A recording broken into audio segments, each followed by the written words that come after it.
優れた指導者の条件、そしてリズムが持つ無限の可能性とは、ハリウッドのレジェンドが内野隆の挑戦に迫る。64 Dream Go Nationwide Episode 7 8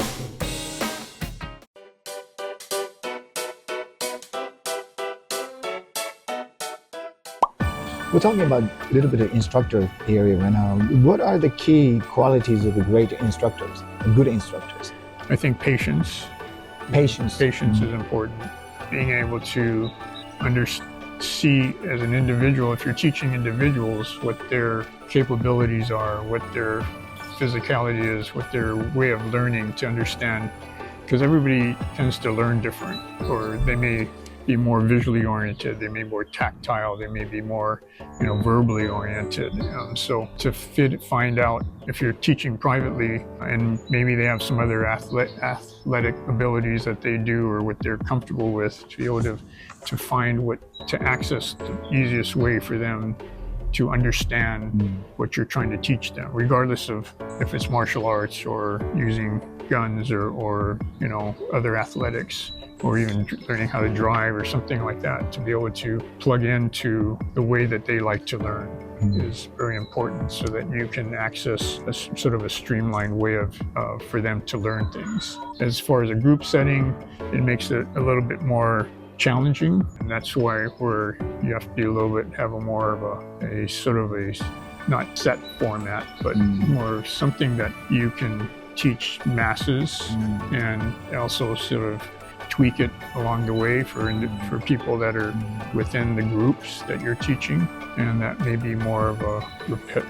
repetition is important, because repetition gets you more into muscle memory and things. But at the beginning, you're going to be, as Bruce says, you're going to be mentally bound, intellectually bound, because you tend to think about what you're doing a lot, and but there's a point where you have to get past the thinking process and let your body do it for you.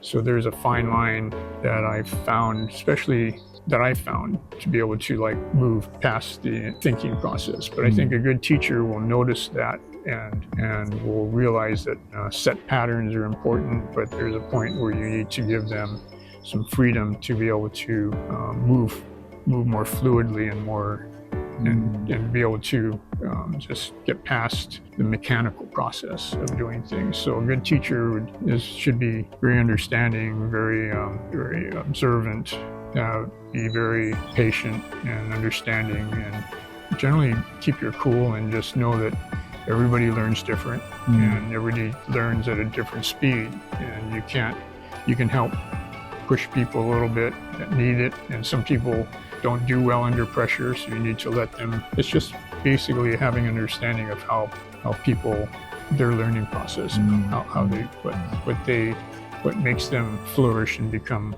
more confident of what they're doing, because confidence is very important for people to be able to access their ability, to be able to perform at their highest ability. So. Wow. Yeah.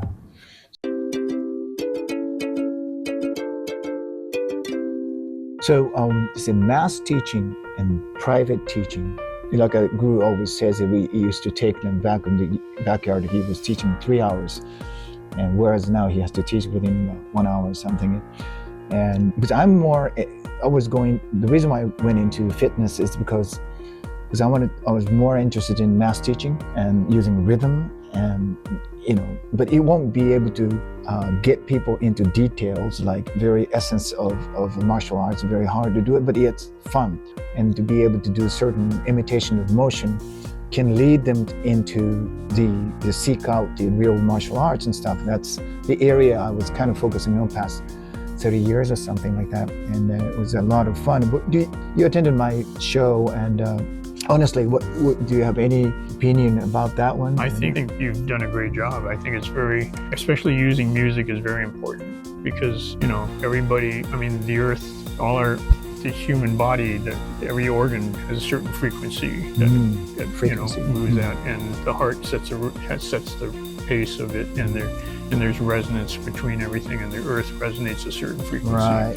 So I think music is very important. Bruce thought music was important. Through Dan, you look at different cultures. Music is very important. In battles, old time biblical battles and old battles, they used to set things to a drum. I mean, in the Civil War, there's drumming, and other cultures there's drumming. They communicate with drumming. There's celebration through dance and drumming and stuff. So I think having music helps you get out of your head and lets the body move at a certain, move fluidly and also it helps combat fatigue in a lot of ways, because you tend to move because of music, so you tend to forget about how much time it is. I think what you're doing is really, really fantastic, because if you had to learn certain movements and you're teaching a mass and you're trying to get everybody to move at the same time, how do you get them to move at the same time if you don't set a certain beat or rhythm? And a lot of times you tend to get out of your head a little bit easier, because you learn, okay, move your left arm, move your right arm, throw a kick, this, do that. But if you set it to a certain beat, then it tends to motivate the next move. And I think it helps everybody to feel like they're moving at the same time, and people that tend to think about it more, if they notice subliminally how people are moving, then you tend to remember things and also make it more second nature, right? By moving that way.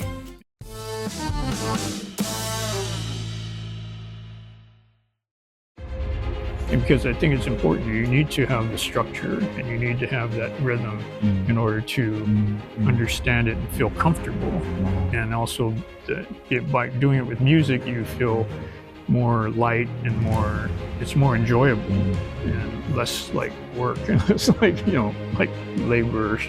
laborious, or like you have to do it kind of thing. It becomes more fun. And anything that you do for fun is you tend to learn, like do without thinking about it, or it's not like just so doing all these movements that can be used for martial application, but you learn it for entertainment or for physical exercise, becomes more fun and it's easier to do, and you tend to want to do it more. And then doing that way, and then learning the application way is easier, because your muscle memory, your body mechanics are already doing it, and so now you learn the application, so then you can focus on the martial aspect of things, rather than trying to teach the martial aspect plus the mechanics plus having muscle memory come into play. And at the same time, I think you can do it both ways are good. Teaching the martial aspect and then putting music to it helps that, or doing music and doing the movements and then learning the martial arts. So again, it goes back to everybody likes to learn in different ways, but I think doing something because it's fun, just like little kids, you don't want, when you're training them, you want it to be fun. You want it to be play, and they learn movement through play, right? Through just having fun doing something. Soccer, martial arts, throwing stuff, just if you do it because it's fun, then you're learning those movements, and it's not something that's forced upon you. It's because you're having a good time doing it.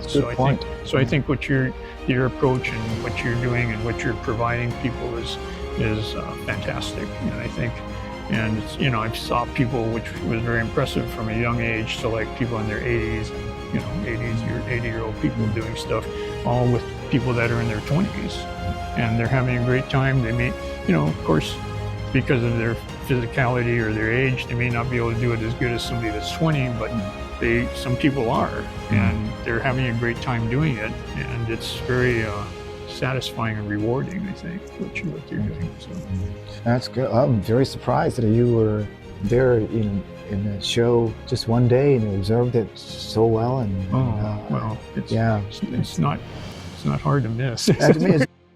次回対談はさらに革新へ。2人が見据える武術とフィットネスの未来とは。64ドリーム GO ネーションワイド最終回お楽しみに。